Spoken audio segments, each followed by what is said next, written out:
What does Christian methodology entail? Well, Christian methodology stands for cross-industry standard process for data mining. Firstly, a data analyst needs to ensure that they understand a company's goals and priorities so that the data mining projects can be created based on those goals and priorities to reach company success. Data understanding. Secondly, a data analyst will begin collecting data and doing quality checks to reveal any inconsistencies, missing data, and errors. They will then begin to explore the data. Insights can then be drawn from the descriptive statistics such as the mean and the mode. Data preparation. Thirdly, a data analyst will begin preparing for the data analysis. They'll begin to select the data they want to use and clean it up. The changes made from the quality check will also be recorded here. Modeling. The fourth phase is when the data analyst makes a decision about the combination of logic and algorithm, also known as a model. They will apply it to the data set, and the quality check must be recorded. Evaluation. The fifth phase involves the assessment of the model to determine if it meets company's goals. A team begins to validate the output from the model and the prototype to determine if it is successful. They will also determine if changes need to be made by doing more testing or if the model should be discarded and the journey restarted. Feedback from the management will also be very helpful to the data analyst.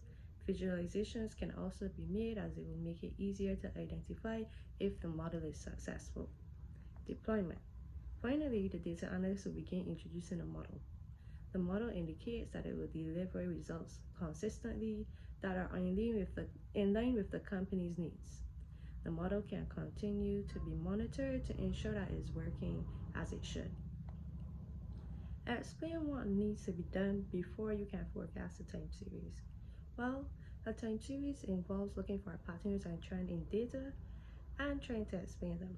For this reason, a time series can be described as a descriptive process.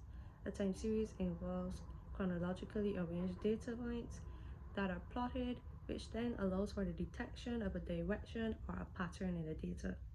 The main components of a time series analysis are stationary, autocorrelation, and seasonality. Discuss the main principles. Well, the main principles are privacy. Individuals should be in control of their own personal data. Organizations must comply and make sure that they are getting consent before sharing individuals' data as there are data privacy laws in place. Transparency. Individuals should be clear to have an overview of the data that the organization chooses to collect and share. This process means that organizations need to be transparent about how they handle the process both internally and externally. Accountability. Organizations are responsible for the data that they collect and share, and they may safeguard individual privacy information so that they will not be held accountable if this is not the case. Quality. Organizations must be careful not to disadvantage or discriminate against individuals or groups of persons when handling or processing data.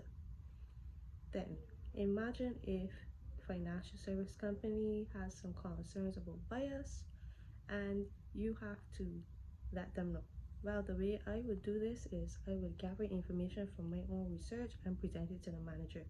I would communicate my thoughts about the bias of the predictive model. The information will show proof that another approach to measuring the success of the predictive model may be better. The first step is avoiding or minimizing measurement bias. And this is by making sure that people take the measurements properly and that those persons are also properly trained. The second step is to ensure that there are standardized procedures followed and the correct tools are being used. The third step is to make sure that you assign more than one person so that that person's biases cannot affect the results. So in this case, it will be better to assign a team of well-trained individuals who have the experience so that they can collaborate and ensure accurate measurement. Explain the difference between regression and classification predictive analysis. Well, classification models are used to determine the probability of an event or outcome based on predefined features in independent variables. A change in the coefficient leads to a change in the direction of steepness and logistic function. Positive slopes have an S and negative slopes are shaped with a Z. Regression in this case, linear regression, is used to establish the independent relationship between a dependent and independent variable. This independent variable predicts the value of the dependent variable. Linear regression is plotted on a straight line and a line drawn. Positive relationships slope upwards from left to right and negative relationships slope downwards. I will use classification models instead of linear regression because it can solve classification problems. Classification would allow me to determine the account of categorical variables, while linear only focuses on continuous or numerical variables. Thank you so much for speaking with me today.